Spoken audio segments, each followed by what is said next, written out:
Go, go, go! Let's do this.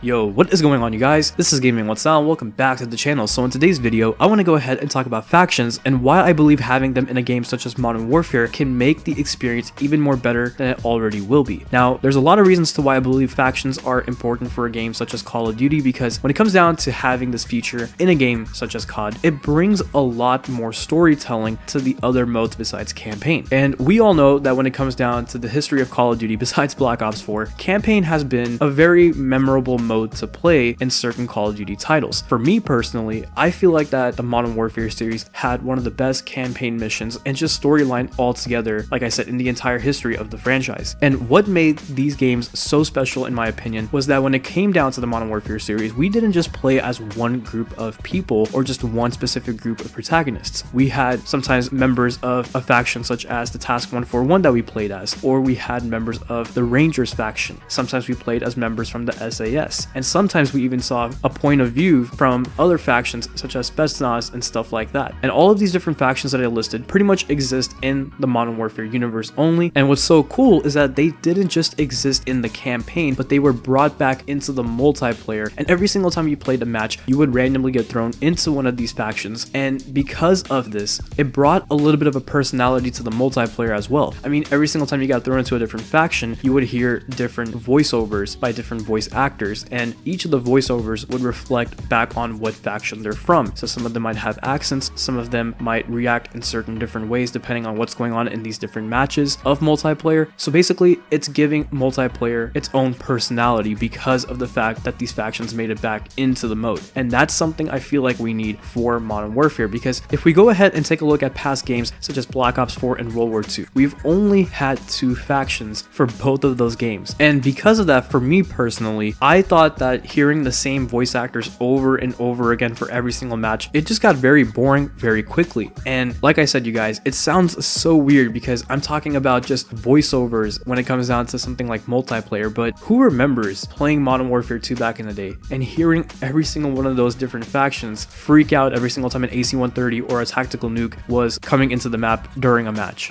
Enemy AC-130 above! Enemy AC-130 above! Enemy AC-130 above! Tactical nuke ready for launch. Enemy nuke incoming! It's over! Tactical nuke ready for launch. Tactical nuke incoming! Your tactical nuke is ready for launch. Enemy nuke incoming! It's over!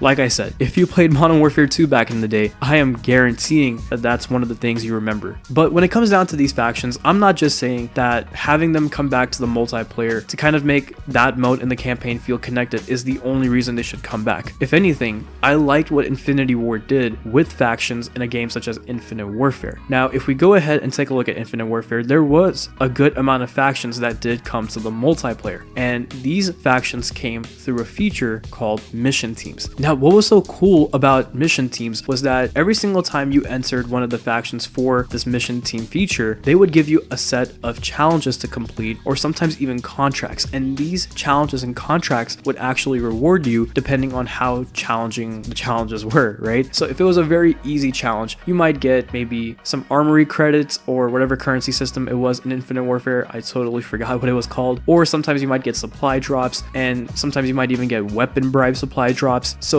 it was a very cool feature and a cool way to actually earn extra rewards and extra XP in the multiplayer universe. And like I said, it was multiple different factions that you can go through, and each of them will give you their own unique rewards for you to go ahead and get every single time you completed their challenges. So in a way, it added more things to do within the multiplayer, and in a way, it gave personality back to the multiplayer as well by having these different groups of people be part of the game. And imagine having having mission teams coming back to Modern Warfare in the multiplayer mode, except having like factions such as Task 141 or the SAS or the Rangers, and having them give you specific missions to complete that will give you rewards for each of these different factions. I mean, in my opinion and in my head, the way I'm thinking about it, this would be a really cool idea for Modern Warfare, and like I said, something extra for us to do besides the normal things that we've been doing in past Call of Duty titles and their multiplayer modes. Now, when it comes down to getting official word from Infinity Ward or from someone at Infinity Ward about factions, we actually did get a response from them not too long ago. So there will be apparently factions in Modern Warfare in which we will have two main factions, and underneath those factions there will be sub-factions. So what I'm assuming is, going back to what we saw in the gameplays that were shown to us a couple of weeks ago showcasing the 2v2 gunfight mode, we saw that there was two factions in that footage, and one of the factions was called the Allegiance and the other was called the Coalition. So what I'm thinking is that these might actually be our two main factions, and underneath them we will have sub-factions, which will include groups like Task 141, and they are making a return from Modern Warfare 2 and Modern Warfare 3, but we don't know exactly how they're going to be making a return. We don't know if there's going to be new characters or familiar faces or what capacity they might be coming back into Modern Warfare. We have absolutely no idea, but we do know that Task 141 is one of the factions or sub-factions that will be coming back to Modern Warfare this year. And as far as other factions go, like I said, I have no idea what they will be, but what I do know for sure is the two factions we know of that are 100% confirmed are the Allegiance and the Coalition. So it's great to see that factions will be making a return to not just Modern Warfare but to Call of Duty in general, and I really do hope they take these factions and do something with them to a whole different level, sort of like how Infinite Warfare did with their mission teams. But with that said, that's pretty much all I have for you guys in today's video. I just wanted to go ahead and share my thoughts about why I feel like factions are important for Call of Duty and for Modern Warfare. Let me know in the comment section below of what you guys think. Would you like to see factions